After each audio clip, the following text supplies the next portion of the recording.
हूँ। बीच में हमारे आदरणीय श्री रोशन जसवाल जी, जो एक बहुत ही उच्च पद से रिटायर हुए हैं, डिप्टी डायरेक्टर एजुकेशन रिटायर हुए हैं, लेकिन इनका नाता भी हमारे से बहुत पुराना है। कला के बहुत पारखी हैं और ड्रामा के क्षेत्र में न्यूज रीडर भी रहे हैं आकाशवाणी से और बहुत अच्छे वक्ता भी रहे हैं। मैं बड़ा फैन इनका रहा हूँ शुरू से लेकर, हालांकि उम्र में कुछ मुझसे छोटे भी थे ये भी जुड़े हैं।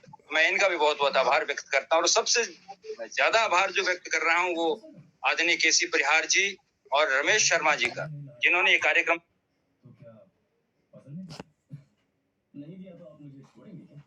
चलाया है और हमारी शुभकामनाएं आपके साथ जी। आदरणीय बहुत बहुत धन्यवाद आपका। ये आप सबका प्यार, आशीर्वाद और इसके लिए हमारे बीच आप हैं, रोशन सर हैं, जो लगातार हमें किसी भी तरीके की अगर सहायता जी के पास चलूंगा और आदरणीय आप अपने श्रद्धा सुमन और नितिन जी को अपनी संवेदनाएं प्रकट करें। सर्वप्रथम तो आप सभी को मेरा नमस्कार। पटल पर सभी कला के पारखी हैं। जहां तक शकुंतला तोमर जी की बात है, प्रदेश में बहुत कम कलाकार ऐसे हुए हैं जिन्होंने अपने कार्य क्षेत्र में एक महत्वपूर्ण स्थान बनाया है।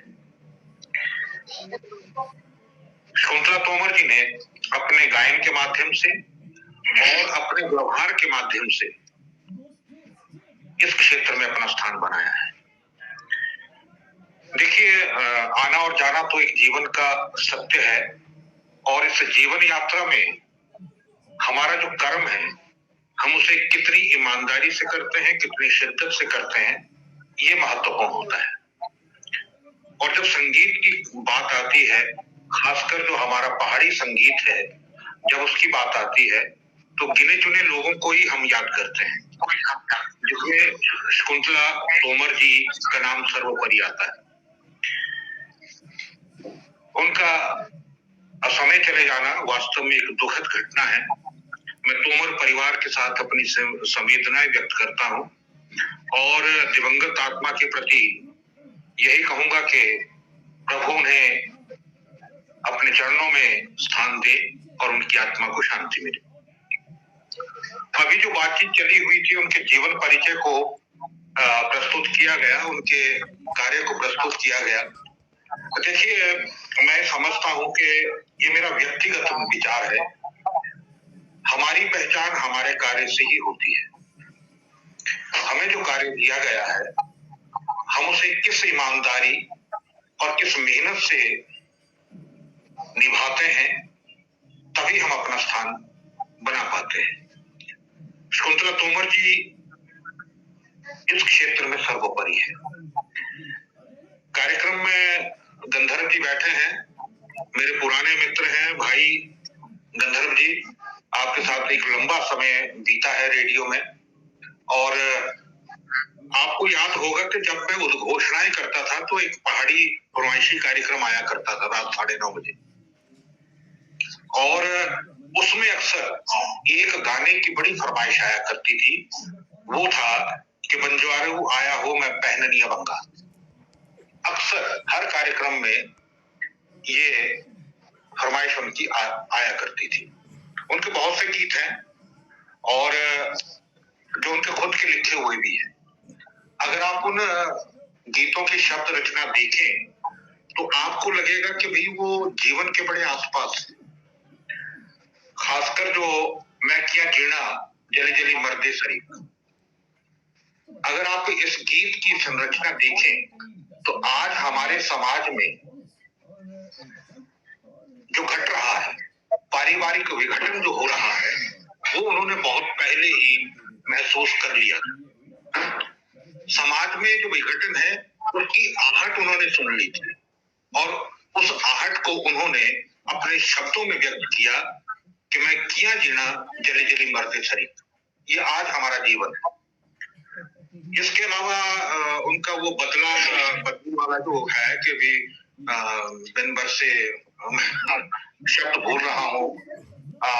तो एक आग्रह है, हम कृषि प्रधान देश में हैं, तो उनका आग्रह रहा बादलों से कि अभी तू बिना बरसे मत जाना। इस तरह से चली जाए और बदरा, हाँ, इस तरह का है। लेकिन जो हाँ, जो खासकर वो पहननिया बंगा, उसमें एक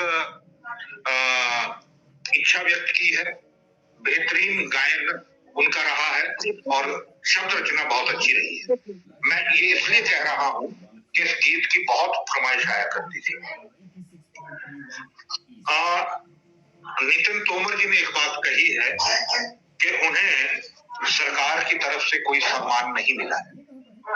आपकी शिकायत जायज है, और ये शकुंतला तोमर और परशुराम तोमर के साथ ही नहीं हुआ है, ये लगभग उन सभी कलाकारों के साथ है जिन्होंने ईमानदारी और शिद्दत से अपना काम किया। पुराने समय में जो कलाकार हैं उनका एक स्थान होता था, लेकिन आज समय कुछ दूसरा है। मैं ये इसलिए भी कह रहा हूं कि आज बड़ा तामझाम वाला कार्यक्रम है। आज एक बाजारी जो संस्कृति है, हम उसमें जी रहे हैं, और बाजार में उपभोक्ता जिस वस्तु में चमक धमक देखता है उसको खरीदता है। और मुझे लगता है कि हम लोग उस चमक धमक में फिट नहीं हो पाते हैं, उस संरचना के लिए मिसफिट है, इसलिए हम वो सामान नहीं पाते।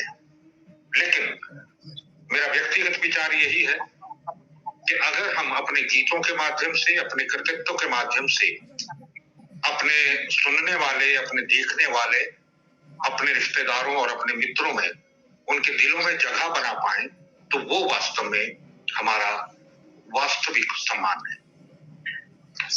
मुझे अक्सर लगता है कि हम क्या करते हैं कि कहानी ढूंढते हैं या उनके बारे में जो उनका जीवन वृत्त है वो ढूंढते हैं, लेकिन वो हमें मिल नहीं पाता है, बहुत कम। मुझे याद आता है कि ठियोग से लायक राम रफीक जी हुआ करते थे, बहुत अच्छे गीत उन्होंने लिखे उन्होंने, लेकिन पहाड़ी रचनाओं के साथ ये बड़ा दुर्भाग्य है कि उसमें लेखक का नाम कहीं गुम हो जाता है। लेखक को वो क्रेडिट नहीं मिल पाता है जो वास्तव में मिलना चाहिए, और उसका उपयोग बहुत से लोग करते हैं और लगता है जैसे वो उनकी रचना है। खैर, आज ये मौका नहीं है चर्चा करने का। आज हम याद कर रहे हैं शकुंतला तोमर जी को, जिनका सामयिक निधन हुआ है और उनका परिवार इस कार्यक्रम में जुड़ा हुआ है। मैं ये समझता हूं कि केसी परिहार जी, क्योंकि आप अपनी बोली और संस्कृति के प्रति बहुत अच्छा कार्य कर रहे हैं, तो जो हमारे कलाकार हैं उनका एक डॉक्यूमेंटेशन जरूर होना चाहिए। अक्सर विभिन्न मंचों पे जब मुझे बोलने का मौका मिलता है तो मैं ये कहता हूं कि हमारी जो रचनाएं हैं, हमारे जो पहाड़ी कलाकार हैं, जो संस्कृति, अपनी बोली और अपने संस्कारों का जिन्होंने प्रचार प्रसार किया है, उनके जीवन वृत्त का डॉक्यूमेंटेशन होना चाहिए, संरक्षण होना चाहिए, ताकि आने वाली जो पीढ़ी है, आज से 10 साल के बाद अगर कोई ये जानना चाहे कि वास्तव में फला कलाकार कौन था, तो हमारे पास कोई भी जानकारी नहीं रहेगी, मैं और आप नहीं रहेंगे। लेकिन अगर कोई इसका डॉक्यूमेंटेशन होगा तो वास्तव में एक इतिहास को संरक्षण करने वाली बात है। और जहां तक शकुंतला तोमर जी की बात है, जैसे मदन हिमाचली जी ने कहा कि उन्होंने बड़ी शालीनता, सादगी और ईमानदारी से अपना कार्य किया है। कार्य के प्रति जो समर्पण है वो उनके जीवन में रहा है, और उनको अपनी संस्कृति और अपने संस्कारों के प्रति हमेशा चिंता रहा करती थी, और तभी आज हम उनको याद कर रहे हैं। मैं आभारी हूं केसी परिहार जी आपका और आपके पटल का, कि आपके माध्यम से मुझे उन्हें याद करने का अवसर आपने दिया है। मैं उनकी पुण्य स्मृति को प्रणाम करता हूँ। जी आदरणीय, बहुत बहुत